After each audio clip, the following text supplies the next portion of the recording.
Kalau misalkan kalian denger kata kehidupan mahasiswa, nah kira-kira apa yang terlintas di pikiran kalian? Oke, cantik. Cantik. Terus mandiri, kos bebas.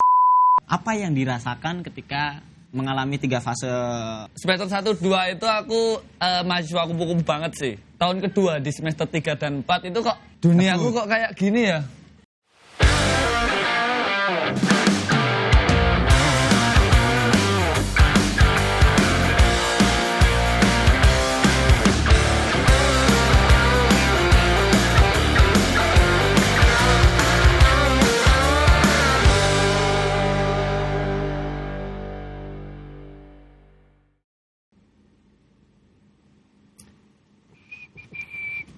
Wih, Mbah, lu mau kemana lu? Lu Iya, tanya sokap lagi. Gua mau futsal gue nih. Futsal, udah kayak gini. gitu. Nah, lu mau kemana lu? Gue mau adus, habis KKN. Adus. Loh, Mbah? Sini. Mau Mau kemana? Apa Sini ya, sini kamu? dulu. Duduk lah. Gimana? Duduk lah. Mau pada kemana? Hah? Santai, boy. Mau kemana? Mau adus. Mau adus. Mau Ya, adus. kalau gua mau futsal gua. Udah ntar aja dulu. Tar dulu lah. Ini, mendingan kalian di sini temenin dulu. Jadi ceritanya ini mau bikin podcast, mau ngebahas sesuatu buat nanti teman-teman maba 2020.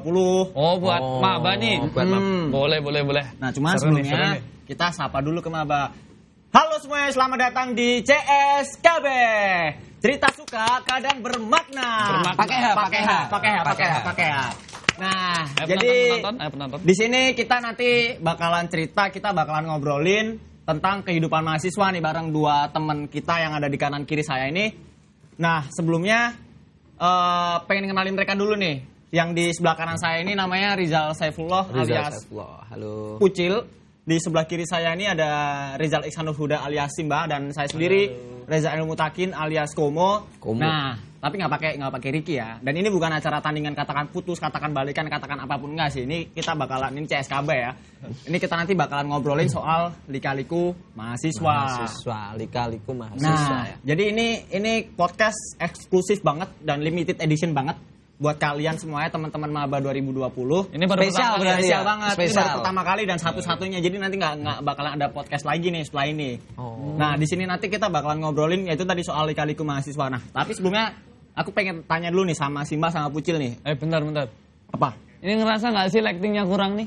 Oh iya. Iya sih. Mas, ini agak sisi sini diterangin, Mas, ini, Mas. Iya, Nah, sini disorot ini ini. pakai baju. Oh, Kirain enggak, soalnya Iya, sorry. Nih, Mbak. Sorry. biar Kelihatan. kelihatan. biar kelihatan. Udah. Kasih. Udah. Oke. Lanjut. Nah, jadi di sini nanti kita Lanjut. bakalan itu sih. Ya, tapi sebelumnya aku pengen nanya dulu nih. Pengen nanya dulu sama Simba sama Pucil ini. Kalau misalkan kalian denger kata kehidupan mahasiswa, nah kira-kira apa yang terlintas di pikiran kalian nih? Mahasiswa ya? Mahasiswa dan mahasiswi. Boleh? Oke, cantik. Cantik. Terus mandiri. Mandi sendiri. Iya. Kos bebas. Kos bebas.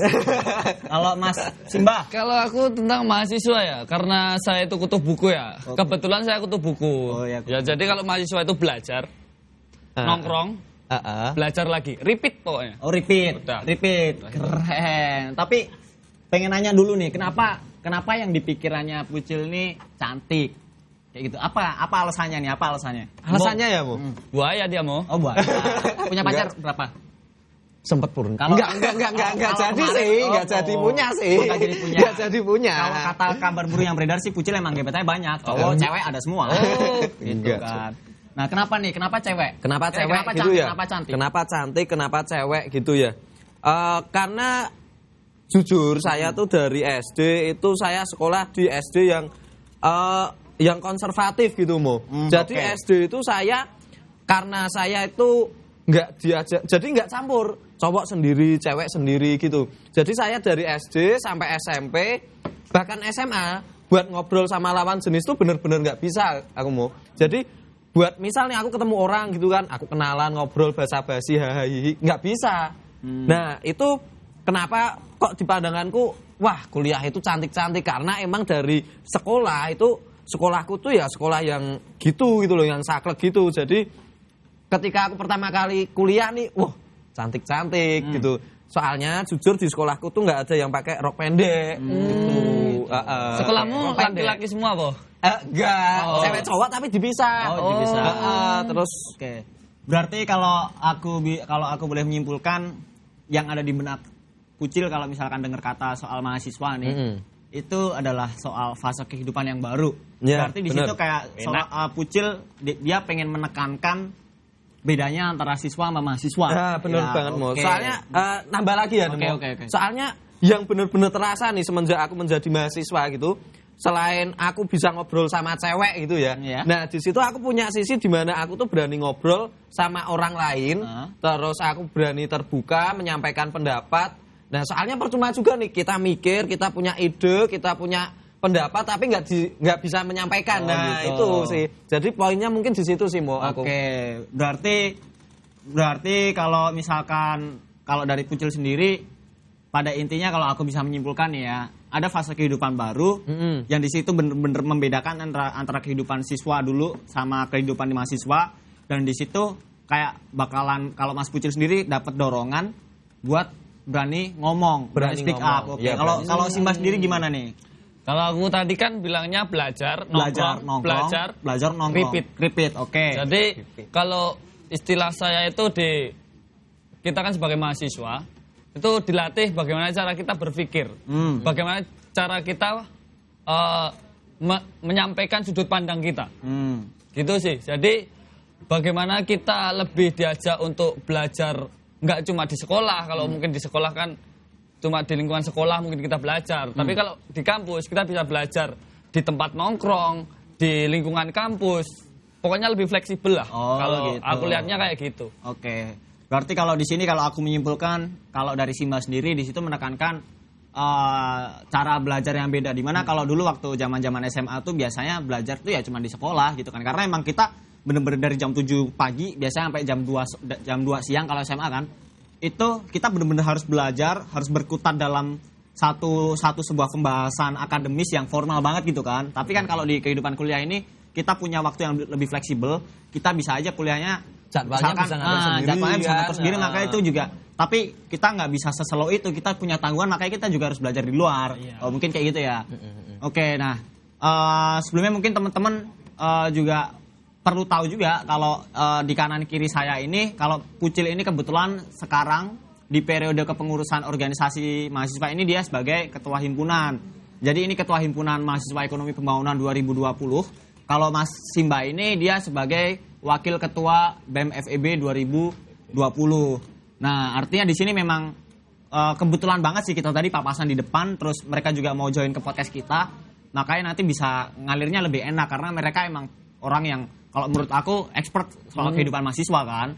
Artinya mereka udah melampaui lika-liku mahasiswa. Jadi emang benar-benar ada sesuatu yang bisa diceritakan berdasarkan dari cerita kehidupan mereka langsung, bukan hanya dari katanya Jarene, karena kan satu contoh itu lebih berharga daripada 1000 nasihat.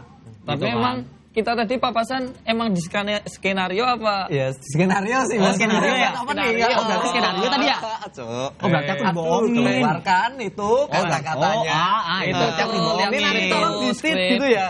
Tolong ditit ya, editor. Nah, tadi udah sempat nih, Mo.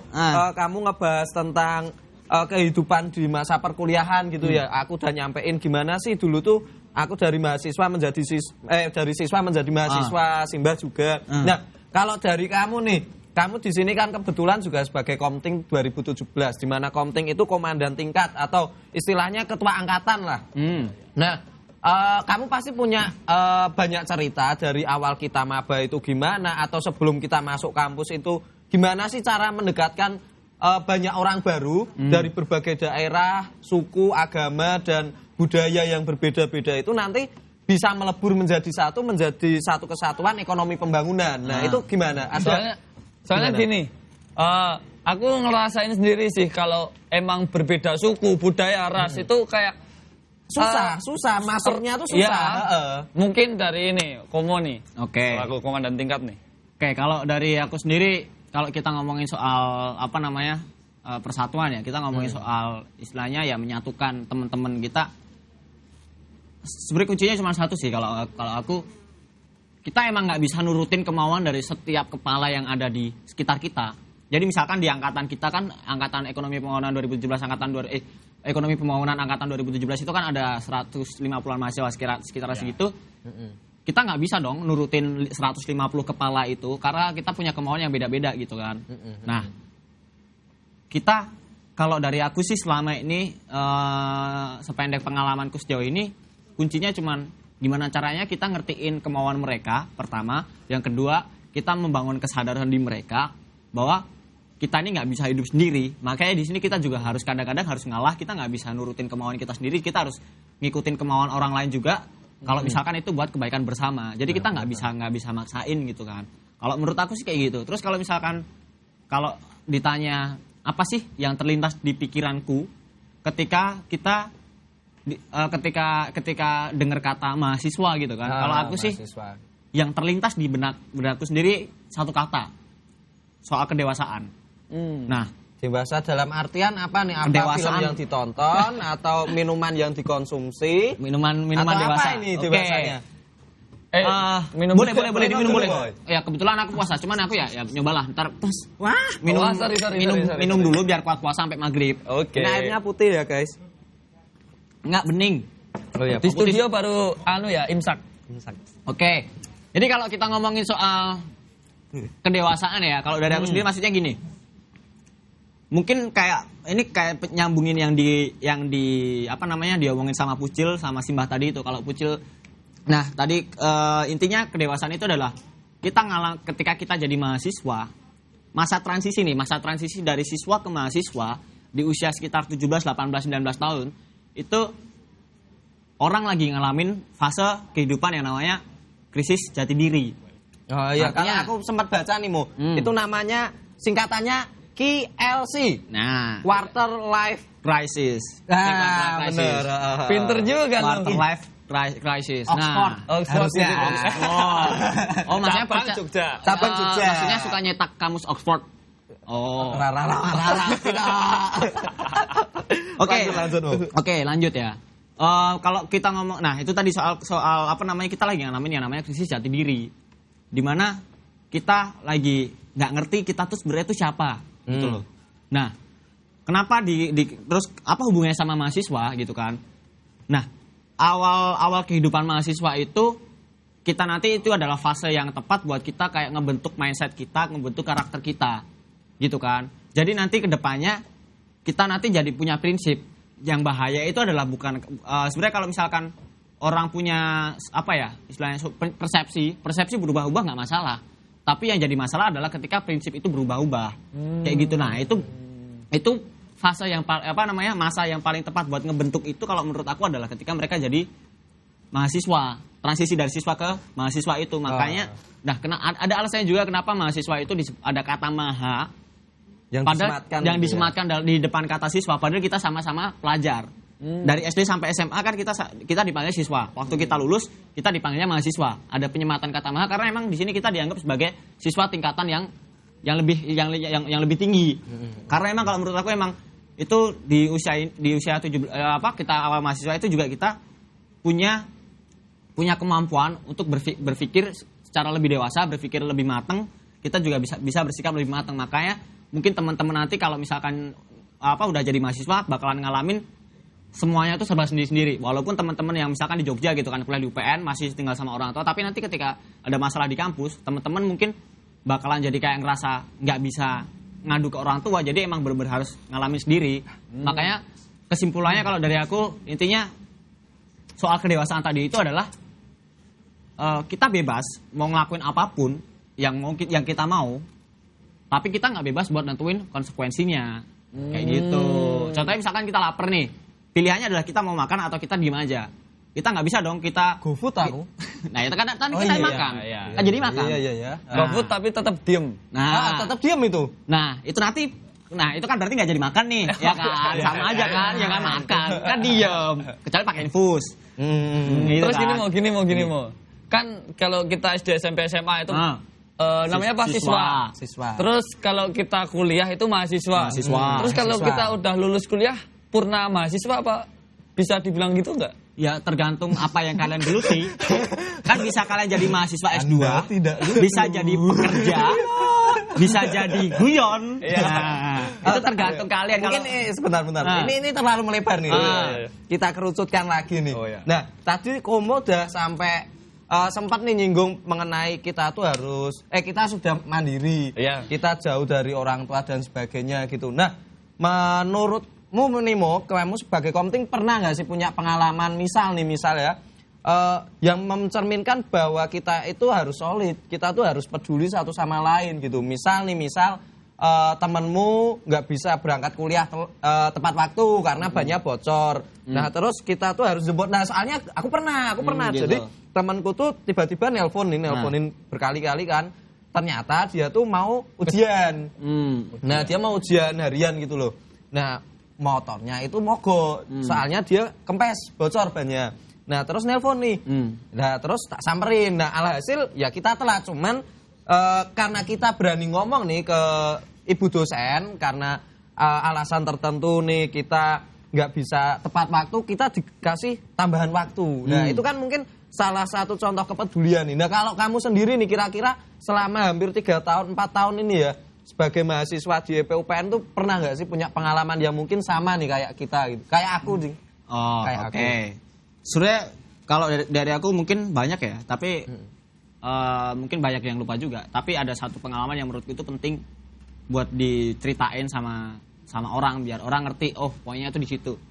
Jadi ada temanku dulu teman kita di angkatan itu dia dari semester awal sampai kita semester sekarang kita kan 17 ya berarti kita semester masuk 7 kan. Nah waktu kemarin semester transisi dari 6 ke 7 waktu awal masa pandemi corona itu dia jadi bersikap beda. Bedanya adalah dulu sebelum ada corona ini itu dia kayak kalau aku menilai dan banyak juga teman-teman yang lain menilai itu dia orangnya bodoh amat gitu. Kalau itu bukan urusannya dia nggak bakalan peduli. Baru ntar kalau urusannya dia datang gitu kan. Nah itu kejadian lagi. Jadi waktu corona perekonomian keluarganya lagi down, gitu kan. Oh iya ingat aku yang keluarga lagi ya? perekonomian lagi down, terus dia kayak jadi kewalahan gitu loh. Jadi dia kewalahan dalam artian ini gimana ya caranya biar orang tua aku bisa bayar UKT nggak keberatan gitu kan. Akhirnya dia ujung-ujungnya adalah dia minta tolong sama teman-teman jurusannya. Waktu itu terus akhirnya dilimpahin ke teman-teman himpunan Himasepa. Maksudnya adalah jangan jadi orang yang datang waktu butuh doang gitu kan. Ya itu alhamdulillah sih masih ada yang mau ngebantuin. Ya kalau enggak misalkan terus akhirnya gara-gara itu karena kan gini teman-teman 2020 kalau masalah UKT misalkan nih aku misalkan orang tua aku misalkan guru tani misalkan gitu kan. Nah itu aku dapat UKT golongan tinggi nih misalkan, itu kan nggak sesuai sama perekonomianku nih. Nah itu nanti ada yang namanya penyesuaian nominal UKT, itu nanti mengajukan berkas biasanya di akhir semester, gitu kan, Sangga UKT namanya, Sangga UKT itu. Nah itu biasanya nanti kita nggak bisa ngajuin secara personal ke birokrat, ke rektorat atau ke dekanat atau ke jurusan, tapi nanti dilimpahin bareng sama teman-teman yang lainnya berkasnya dijadiin satu, gitu loh. Nah maksudnya poinku adalah kalau kita ngomongin soal solidaritas tuh ya kita emang bener-bener kalau kita ngomongin satu jurusan tuh kita buang jauh-jauh lah mindset kompetitif, kita ganti sama mindset kolektif di mana kita tuh ya susah seneng bareng gitu loh. Nah makanya nanti ketika kita susah kayak contohnya soal kesusahan soal UKT itu teman-teman yang lainnya itu mau ngebantuin kita ikhlas, maksudnya ngebantuin kita tuh ikhlas bukan hanya karena mereka cuma pengen memenuhi tanggung jawabnya dia sebagai orang yang memang harus membantu kita, tapi juga biar mereka itu ikhlas dan enak lah buat ngebantuin kita. Itu sih kalau dari aku soal UKT itu sih. Kalau Simbah mungkin ada cerita lah. Oh, benar. Aku nambah nih, Mbak, nambah. Aku tuh pernah dulu semester 3 atau 4 gitu lupa. Jadi tiba-tiba malam-malam nih jam setengah 1 ya atau jam 1 gitu ada temen nelpon. Jam 1 malam tuh. Jam 1 malam. Udah dipastiin malam. Apa? Udah dipastiin malam. Udah pasti pagi. Oh, iya. Nah, terus ini si temanku itu nelpon, dia katanya sakit perut. Oh, serius sakit perut. Ya kita mikirnya mungkin ini udah mah akut atau gimana gitu kan, atau mungkin diare yang udah akut gitu loh. Benar. Nah, ya udah akhirnya kita sama teman-teman nih ada sekitar 5 atau 6 rombongan motor gitu, lupa aku. Kita nyamperin nih di kosannya kan. Habis di kosannya kita antar nih orangnya ke RSCC. Weh. Nah, kita antar nih kan ke RSCC. Nah, lucunya. Nyampe RSCC nih. Nah, dia tuh ke toilet. Nah, keluar dari toilet, dia tuh udah sehat. Nah, jadi udah sehat. Kita nggak jadi masukin dia ke rumah sakit, nggak jadi diperiksa. Habis itu dia minta pulang gitu. Aku tahu poinnya Cil itu, Cil. Mungkin toilet di rumah sakit itu berbeda dari toilet di jongkok ya mungkin. Iya, Jongkok. Kalau di sana jongkok kan, di situ rumah sakit ini duduk ya. Duduk. Makanya dia bisa sehat gara-gara toilet rumah sakit. Toilet rumah sakit kan bisa menyembuhkan juga. Oke, mantap. Enggak. Tapi aneh gitu loh maksudku. Iya. Tinggal pup gitu. Tinggal pup selesai sakitnya. Dia minta jemput teman-teman. Itu loh. Tapi itu bentuk pengorbanan. Iya, tapi aku salutnya sama teman-teman, teman-teman tuh care gitu loh. Poinnya kan di sini, teman-teman care jam 1 aja dia istilahnya cuman ngantar orang pup gitu loh. Cuman ngantar orang pup, mau kan. Ya, itu sih mungkin makna solidaritas. Itu seperti apa gitu loh. Kalau aku maksudnya ya mungkin kesimpulannya kalau kita ngomongin soal entitas, kita ngomongin soal jurusan atau mungkin teman-teman kita ngomongin soal angkatan, itu intinya adalah kita jangan sampai egois, karena nanti kalau misalkan kita ada masalah, kita ada apa-apa, kita nanti minta tolongnya tuh ya ke teman-teman kita, teman-teman satu jurusan, teman-teman satu angkatan. Makanya nanti jangan egois, terus nggak semua kemauan kita itu bisa diturutin, dan yang penting kita harus adil sama teman-teman. Misalkan jumlah angkatan 2020 nanti ada 180 orang misalkan. Nah, yaudah 180 kepala ini gimana caranya mereka bisa dapat enaknya semua gitu. Kita nggak boleh ngikutin cuman satu orang. Terus next aku pengen nanya soal kehidupan di kampus, terutama mungkin di intinya kegiatan kemahasiswaan kayak misalkan UKM, organisasi kemahasiswaan atau mungkin apalagi gitu kan. Nah, sebelumnya kan gini, non akademiknya gitu yang non akademik. Nah, kalau dari aku sependek pengalamanku sejauh ini, aku punya satu bentuk pemikiran. Aku membagi kehidupan mahasiswa itu ke dalam 4 fase. Fase yang pertama itu berdasarkan kan misalkan kuliahnya normalnya kan 4 tahun. Nah, berarti per fase itu adalah setahun gitu kan. Jadi tahun pertama kita kuliah itu adalah fase di mana kita mencari tahu sebenarnya ada apa sih di kampus, kita ngapain aja sih di kampus, kegiatan apa aja yang bisa kita ikutin gitu kan. Terus fase yang kedua itu fase di tahun kedua, itu setelah kita di tahun pertama tadi itu kita tahu ada apa aja di kampus, terus kita milih kita mau fokus kemana gitu kan. Itu tahun kedua itu adalah fasenya buat kita belajar dan mendalami. Misalkan aku pengen di himpunan gitu kan. Aku pengen jadi staf departemen olahraga dan seni karena aku emang suka olahraga gitu kan. Ya udah aku mendalami, ketika aku nanti jadi staf di Orsen itu nanti ngapain aja sih? Kira-kira program kerjanya apa aja, terus kegiatannya apa aja, inovasi yang bisa aku bikin apa aja. Nah, itu dibelajar dan didalami. Tahun ketiga nanti waktunya buat kita menerapkan apa yang udah kita pelajarin di tahun pertama dan tahun kedua itu tadi. Waktunya kita buat gantian kakak-kakak tingkat kita, misalkan jadi kepala departemen atau jadi ketua himpunan, jadi ketua BEM, ketua DPM, Dewan Perwakilan Mahasiswa, kayak gitu. Nah, tahun keempat setelah kita selesai, setelah kita purnawira dari UKM, dari OK, organisasi kemahasiswaan, dari kelompok studi mahasiswa, itu nanti waktunya untuk kita menyiapkan kehidupan selanjutnya, kehidupan setelah nanti kita lulus maksudnya. Kita mau kerja di mana itu semuanya itu harus kita siapkan. Nah, kehidupan selanjutnya. Nah, terus aku pengen nanya sama Simbah nih, karena aku kan sama Simbah udah kenal dari semester 1. Kebetulan kita waktu semester 1-2 itu sekelas. Terus akhirnya kita juga bareng-bareng terus sampai sekarang. Sekelas? Kita bertiga sekelas loh. Kita bertiga sekelas, Jalur mandiri. Enggak. Mas Pucil dulu kayaknya. Mas Pucil itu dia dulu di kelas pengasingan enggak sih dia tuh? Iya sih. Karena dia orangnya mandiri menghidupi. Jadi karena Mas Pucil dulu freak kayaknya diasingkan enggak sih dia? Iya. Ya dia cuma enggak ngerasa aja sih. Nah, aku mau nanya nih sama Simbah. Kan apa? Gini sih, tadi kita ngomongin soal fase kehidupan gitu kan. Nah, gini aku pengen tahu nih. Dulu mungkin mungkin Simba bisa cerita. Simba kan dulu ngalamin masa-masa di mana dia itu jadi mahasiswa yang kupu-kupu, cuman kuliah pulang. Terus dia ngalamin dia menekuni futsalnya di FEB sama di universitas. Yang di mana dia bisa dikatakan sebagai anak UKM. Terus dia juga ngalamin fase di mana mereka juga dia jadi seorang organisatoris atau dia sebagai pengurus organisasi, apalagi sekarang jadi wakil ketua BEM. Nah, makanya aku pengen nanya nih sama Simba, apa yang dirasakan ketika mengalami 3 fase atau itulah? Cil. Kamu ngerasa gak sih kalau yang tengah ini sepaneng banget? Aku sepaneng, Cok. Soalnya kalau kamu ngomong itu langsung soalnya aku belum sholat. Wih, Aku belum sholat tahu. Ayo dicepetin boy, biar Oh, iya. Habis ini ngajar. Gimana, Mbak? Kejar tayang kita, Tahun kejar pertama tayang. tuh kamu nggak ikut apa-apa ya kayak Iya. Iya. Mungkin aku sedikit cerita ya.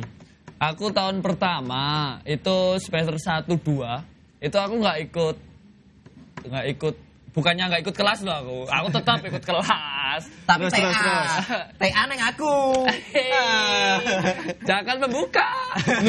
Tak atau apa sih Kak? Titip absen. Oh, titip absen. Tapi besok nggak bisa. Nggak Jadi bisa, teman-teman online. 2020 besok sistemnya udah online. Oh. Jadi udah nggak ada joki-joki TA gitu. Jadi kasihan Anda. Itu jangan dicontoh ya orang-orang Ya. yang tidak Tapi punya Anda bisa kejujuran. ngerasain kuliah sambil tidur. Bisa di kasur kesukaan Anda. Itu yang pertama. Tahun pertama, Pakainya kasur ya, aku spring bed ya itu. weh, bed cover tau. Apa sih bed cover ini? Lanjut. Next. Nah, semester 1-2 itu aku mahasiswa kupu-kupu banget sih. Kupu-kupu malam. Kupu-kupu siang. Soalnya saya beroperasi pada siang hari. Oh iya. Kalau malam hari itu konteksnya beda, Mas. Apa Mas? Kupu-kupu malam. Itu. Apa tuh kupu-kupu tuh apa tuh kupu-kupu? Kupu-kupu itu kuliah pulang. Jadi semester 1-2 itu aku kuliah pulang. Habis kuliah selesai pulang. Jadi aku nggak ngapa-ngapain. Itu tapi aku ngerasa di tahun kedua di semester 3 dan 4 itu kok dunia aku kok kayak gini ya. Aku kuliah doang tapi impact buat aku tuh apa gitu loh. Hasil buat aku tuh apa gitu loh. Jadi aku mulai menekuni karena aku itu anak futsal banget ya. Wenak. Futsal player. Sweker. Aku futsal player. Ini. Tahu untuk tambahan informasi sih Mbak tuh dia pernah ikut mewakili UPN maju kompetisi 5 ya? 5 Liga Mahasiswa. Nah, Simba tuh salah satu pemain intinya. Wah, tepuk tangan. Walaupun kebantai 72 nggak sih? 82 sih, 72 boy. Jangan disebut yang itu.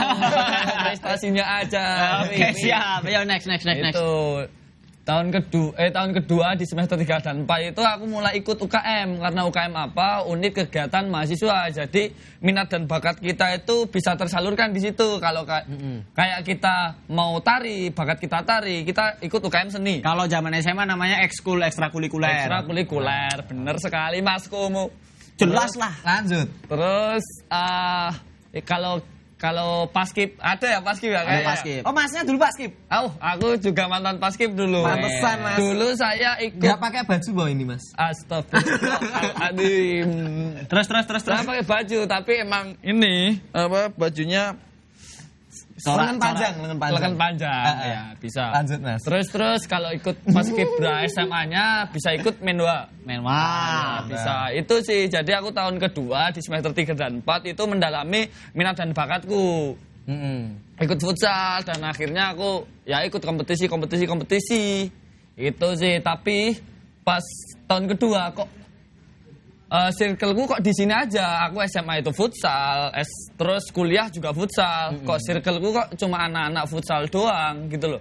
Terus pas Gak ada ceweknya gitu ya? Oh, kebetulan itu tahun kedua itu aku juga ikut BEM. Badan Eksekutif Mahasiswa. Baper eling mantan.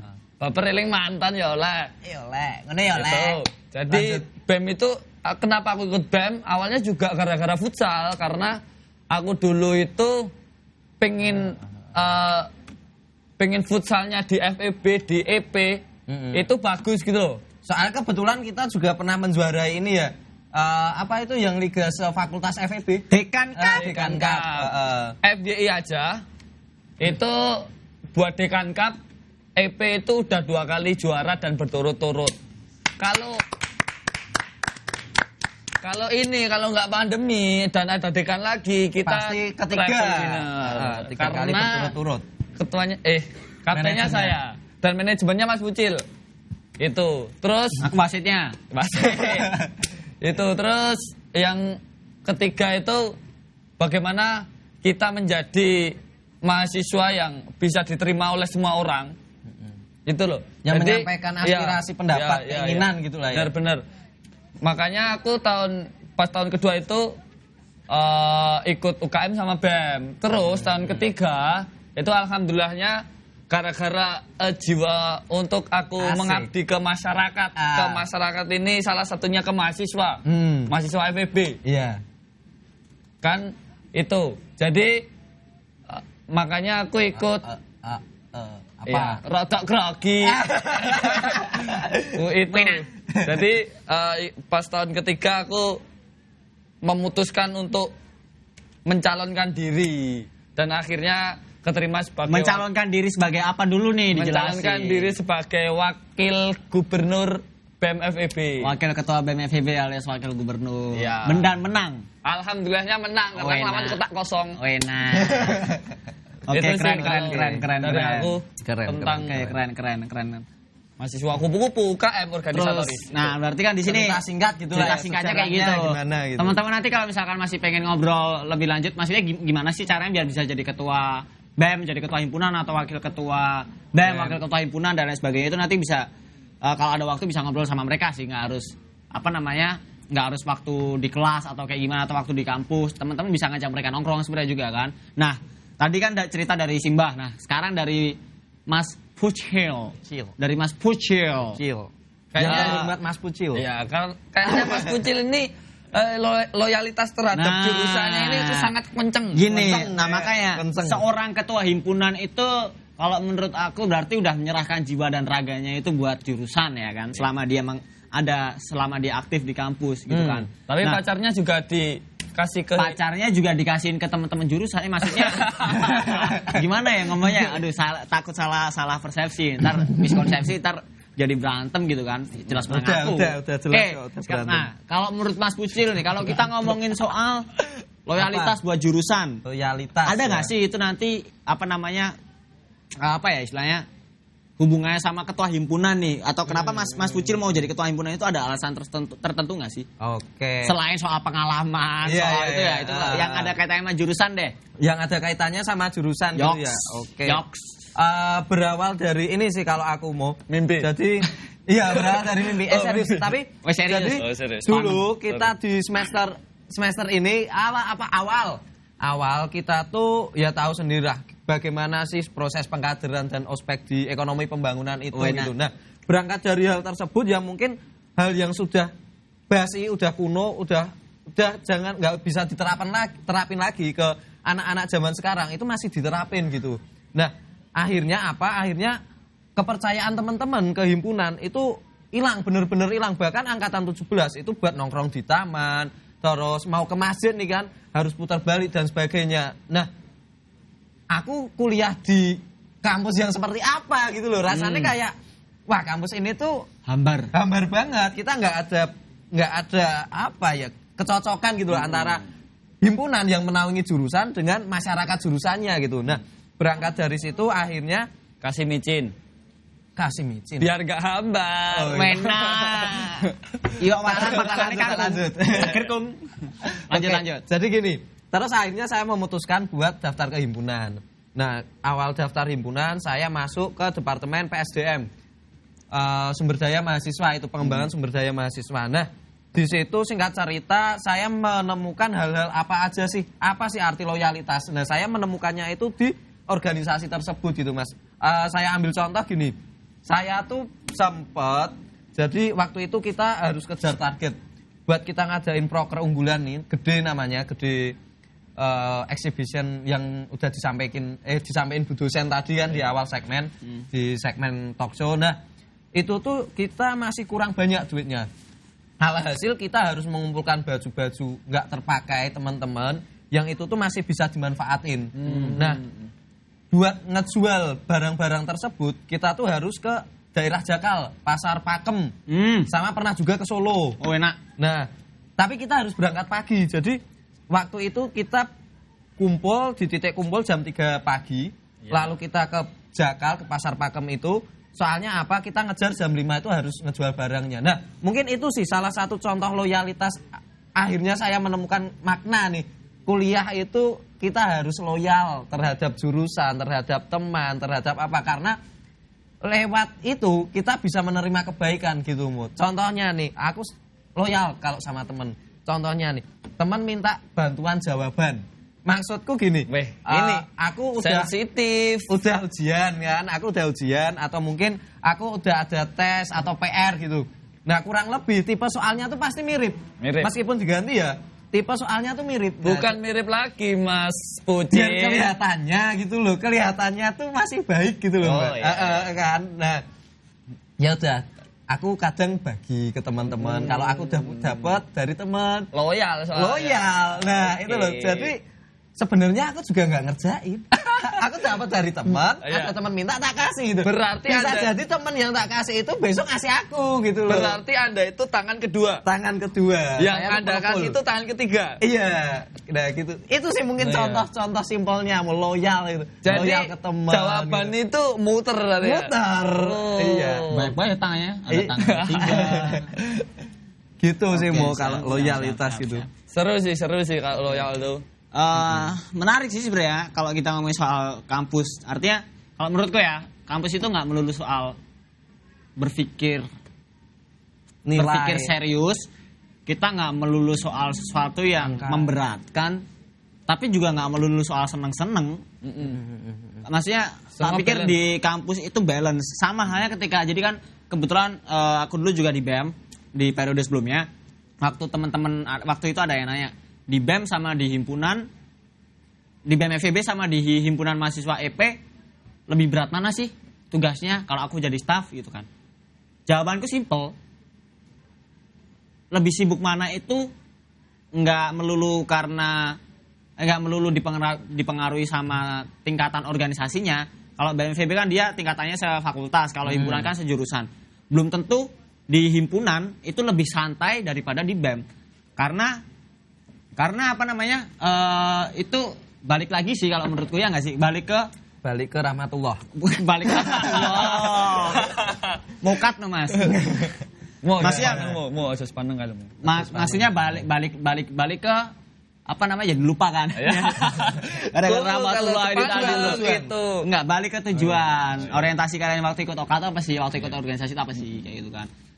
Dan sudah ya udah balik, dan sama aja waktu di kampus nanti kehidupannya bahkan kayak gimana itu ya tergantung sama teman-teman aja sih. Mereka kalian pengennya kehidupan kampus yang kayak gimana ya udah nanti ya jadinya kayak gitu. Tapi nggak melulu berat, nggak melulu seneng juga. Artinya ya dinamis sih kalau menurutku, tergantung emang bener-bener balik ke teman-teman. Nggak melulu bucin juga. Nggak melulu bucin, ada juga yang kandas, yang kagol, ngerus, kayak kanan saya itu juga ada. Aman saya. Aman, tos kita dulu mas. Asik. Tapi lo, kowe dijodohke. Tidak, jangan diumbar di sini. Jangan diumbar di sini. Ini urusan rumah tangga. Urusan rumah tangga. Udah suruh closing. Urusan rumah tangga. Oke, gini aja teman-teman. Karena emang udah habis waktunya ya. Sekarang udah jam segini. Sekarang udah jam segini ya kan. Mungkin udahan aja dulu. Misalkan teman-teman nanti masih kepo kalian soal kehidupan kampus tuh kayak gimana, kehidupan kemahasiswaan tuh kayak gimana, jurusan kayak gimana, ya udah. Ntar kalian chat kakak tingkat kalian, ajakin nongkrong ya nggak? Ajakin nongkrong kemana, gitu kan? Tapi kalian bayarin. Enggak canda. Tapi kalau buat saya, buat para wanita yang merasa kalian cantik bisa chat saya. Nah. Itu sih yang penting ntar kalau misalkan yang penting itu aja sih. Apa yang kalian teman-teman kayak cari tahu apa yang kalian butuhin, udah langsung kalian kejar itu. Kalian butuh informasi ya udah kalian hubungin cutting. Karena satu hal yang mungkin teman-teman perlu tahu, kalau di EP itu kita nggak mengagung-agungkan yang namanya senioritas. Benar. Di sini terserah sih kalian mau bersikap kayak gimana ke kakak-kakak, yang penting jangan lupa caranya buat ngehargain aja sih. Ngehargain sebagai orang yang lebih tua gitu kan. Kan menghargain itu kan nggak harus dengan manggil Mas, manggil Mbak, Kak gitu kan.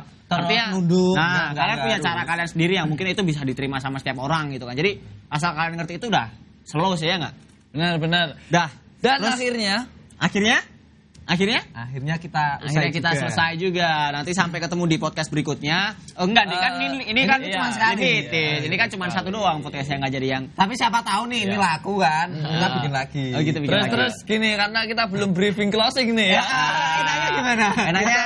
Enaknya gimana nih? Kita bikin kita ini apa namanya? CSKB. Tapi kita ngomong bareng. Oh, iya. CSKB. Tapi bentar dulu. Bareng. Ya. Titip satu pesan dulu. Apa? Pesan. Jangan lupa tonton videonya sampai selesai karena habis ini nanti bakalan ada video perkenalan organisasi kemahasiswaan. di lingkup jurusan. Di lingkup jurusan. Ekonomi Pembangunan UPN Veteran Yogyakarta. Yeah. Yang pastinya ada Mas satu pesan Busi. lagi nih aku, satu pesan nih. Oke. Kangen, Mbak. Langsung tutup aja, tutup. Rambut 12. Oke. Simbahan sama pesan enggak? Udah pesan. Udah. Oke. Ya udah. Oke, teman-teman, terima kasih atas perhatiannya.